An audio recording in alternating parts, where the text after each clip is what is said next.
Hi hello ನಮಸ್ಕಾರ welcome back to my mini vlog. ಇವತ್ತು ಸಂಕಷ್ಟಕರ ಚತುರ್ಥಿ. ಎದ್ಬಿಟ್ಟು ಫ್ರೆಶಪ್ ಆಗಿಬಿಟ್ಟು ಎಲ್ಲ ದೇವ್ರ ಪೂಜೆ ಎಲ್ಲ ಮಾಡಿದೆ. ಇಲ್ಲಿದ್ದಾನೆ ನೋಡಿ ನಮ್ಮ ವಿಘ್ನ ವಿನಾಶಕ. ದೇವರು ನಿಮಗೂ ಎಲ್ಲ ಒಳ್ಳೇದು ಮಾಡಲಿ. ನಂತರ ಇವತ್ತು ಏನು ಸ್ಪೆಷಲ್ ಅಂದರೆ ಇವತ್ತು ಬಗರು. ನಮ್ಮ ಕಡೆ ನಾವು ಬಗರ್ ಅಂತೀವಿ, ನಿಮ್ಮ ಕಡೆ ಏನಂತೀರಾ ಅಂತ ಕಾಮೆಂಟ್ ಮಾಡಿ. ಮೊದಲಿಗೆ ಈರುಳ್ಳಿ, ಹಸಿ ಮೆಣಸಿಕಾಯಿ, ಕೊತ್ತಂಬರಿ ಎಲ್ಲ ಹೆಚ್ಚಿಟ್ಕೊಂಡಿದ್ದೀನಿ. ನಂತರ ಒಂದು ಬಾಣಲಿಗೆ ಶೇಂಗಾ ಅಂದರೆ ನಿಮ್ಮ ಕಡೆ ಕಡಲೆ ಬೀಜ ಅಂತಾರಲ್ಲ, ಕಡಲೆ ಬೀಜ ಒಂದು ಸ್ವಲ್ಪ ಹುರ್ಕೊಂಡು ಅದನ್ನ ಸ್ವಲ್ಪ ಮಿಕ್ಸಿ ಮಾಡ್ಕೋಬೇಕು, ಅರ್ಧ ಅಷ್ಟೇ. ಈ ಥರ ತರಿಯಾಗಿ ಮಾಡ್ಕೊಳ್ಳಿ. ನಂತರ ಒಂದು ಬಾಣಲಿ ಇಟ್ಕೊಳ್ಳಿ.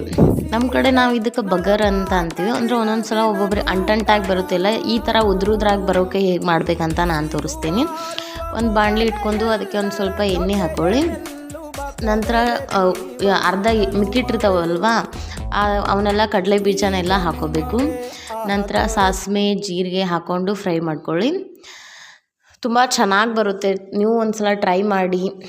ಆನಂತರ ಸ್ವಲ್ಪ ಕರಿಬೇವಿದ್ದರೆ ಹಾಕ್ಕೋಬೇಕು, ನನ್ನ ಹತ್ರ ಇಲ್ಲ ಅಂತ ನಾನು ಸ್ಕಿಪ್ ಮಾಡಿದ್ದೀನಿ. ನಂತರ ಹಸಿ ಮೆಣಸಿಕಾಯಿ, ಈರುಳ್ಳಿ ಎಲ್ಲ ಹಾಕ್ಕೊಳ್ಳಿ. ಇವನ್ನೆಲ್ಲ ಗೋಲ್ಡನ್ ಬ್ರೌನ್ ಆಗೋವರೆಗೆ ಫ್ರೈ ಮಾಡ್ಕೊಳ್ಳಿ. ತುಂಬ ಸಿಂಪಲ್ ರೆಸಿಪಿ, ಈಸಿಯಾಗಿ ಮಾಡ್ಕೋಬೋದು. 5 ಮಿನಿಟ್ಸಲ್ಲಿ ರೆಡಿ ಆಗಿಬಿಡುತ್ತೆ. ರಾತ್ರಿನೇ 2 ಅವರ್ಸ್ ನೀರಲ್ಲಿ ನೆನೆಸ್ಬಿಟ್ಟು ಸಾಬುದಕ್ಕಿನ, ನಂತರ ಅವಲಕ್ಕಿ ಸೋಸ್ತೀವಲ್ಲ ಆ ಥರ ಎಲ್ಲ ಸೋಸ್ಬಿಟ್ಟು ಮಲ್ಕೋಬೇಕು. ಬೆಳಿಗ್ಗೆ ಎದ್ದ ತಕ್ಷಣ ಅವು ಉಬ್ಕೊಂಡಿರುತ್ತೆ ಪೂರ. ಹಾಗಾದರೆ ಅಂಟಂಟಾಗಿ ಬರೋದಿಲ್ಲ, ಬಿಡಿ ಆಗಿ ಬರುತ್ತೆ. ನೋಡಿ, ನಮ್ಮ ಕಡೆ ಈ ಥರ ಉಪವಾಸ ಉಪ್ಪು ಅಂದರೆ ಸಿಂಧುಲೇನು ಉಪ್ಪು ಅಂತ ಸಿಗುತ್ತೆ, ನಾವು ಇದನ್ನ ಉಪಯೋಗಿಸ್ತೀವಿ. ನಿಮ್ಮ ಕಡೆ ಏನು ಉಪಯೋಗಿಸ್ತೀರಾ ಅಂತ ಹೇಳಿ. ನಾವು ಇದನ್ನ ಹಾಕೇ ಮಾಡೋದು. ಅಂದರೆ ಈಗ ಎಣ್ಣೆಲಿ ಹಾಕಿಬಿಟ್ರೆ ಒಂದು ಸ್ವಲ್ಪ ಗಂಟಾಗುತ್ತೆ ಅಂತ ನಾನು ಮೇಲೆ ಹಾಕ್ತೀನಿ. ನೋಡಿ, ಎಲ್ಲ ಮಿಕ್ಸ್ ಆಗಬೇಕು, ಎಲ್ಲ ಗೋಲ್ಡನ್. ನೋಡಿ, ಸಾಬುದಕ್ಕಿ ಈ ಥರ ಬರುತ್ತೆ. ನಂತರ ಇದನ್ನೆಲ್ಲ ಸಾಬುದಕ್ಕಿ ಹಾಕಿಬಿಟ್ಟು, ನಂತರ ಒಂದು ಸ್ವಲ್ಪ ಉಪ್ಪು ಹಾಕಿಬಿಟ್ಟು, ಸ್ವಲ್ಪನೇ ಹಾಕಿ, ಒಂದು ಸ್ವಲ್ಪ ಜಾಸ್ತಿ ಹಾಕಿದರೆ ತಿನ್ನೋಕ್ಕಾಗಲ್ಲ. ರುಚಿಗೆ ತಕ್ಕಂತೆ ನಿಮ್ಗೆ ಗೊತ್ತಾಗುತ್ತಲ್ಲ.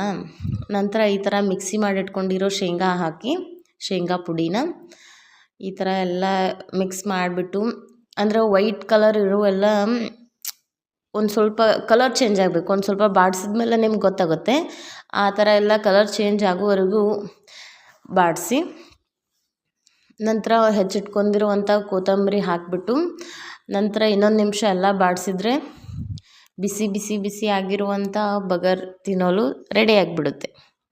ಒಂದು ಸ್ವಲ್ಪ ಜಾಸ್ತಿನೇ ಒಲೆ ಮೇಲೆ ಇಡಬೇಕಾಗುತ್ತೆ ಇದನ್ನು, ಯಾಕಂದರೆ ಅದು ಬಿಳಿ ಇದ್ದರೆ ಒಂದು ಸ್ವಲ್ಪ ಚೆನ್ನಾಗಿರಲ್ಲ. ಅದು ಎಲ್ಲ ಹೊಂದ್ಕೋಬೇಕು. ಹೊಂದ್ಕೊಂಡು ಕಲರ್ ಎಲ್ಲ ಚೇಂಜ್ ಆದಮೇಲೆ ನಿಮಗೆ ಗೊತ್ತಾಗುತ್ತೆ, ಅದನ್ನು ನೋಡಿದ ತಕ್ಷಣ ಚೇಂಜ್ ಆಗಿದೆ ಅಂತ.